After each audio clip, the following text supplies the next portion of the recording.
Picture this, a family crying, saying their last goodbyes to England and their loved ones. I'm going to talk to you about what food they had on their journey, when was the Treaty of Waitangi signed, and when did English migrate to New Zealand. What food did they eat on the boat? People on board the long journey to NZ were organised into cooking groups. Everyone was issued from food according to the scale.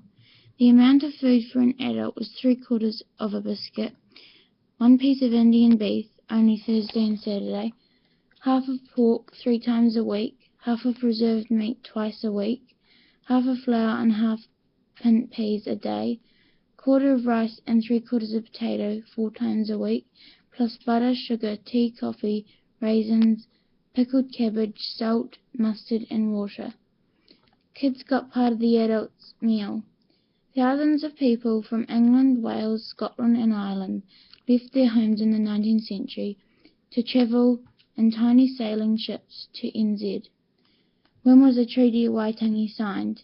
The Treaty of Waitangi was signed in 1840, and that is when New Zealand became a British colony. Most of these settlers were selected for their good health and skills. English and Māori came together and became equally as one. Why did English migrate to New Zealand? James Cook was an explorer that liked to see new places. He had able Tasman. Around 800 ships arrived from sealskin and whales oil. They hired a Māori crew. The chance of owning your own land was the most powerful magnet for immigrants.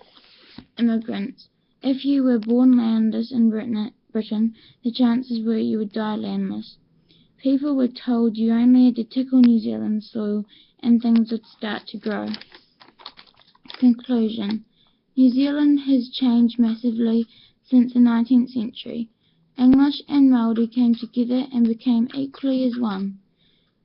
The kids in England were slaves and didn't get much money and got beaten if they didn't do enough work, but in NZ they got a job and didn't get beaten and got more money and could find gold in the river in the 19th century.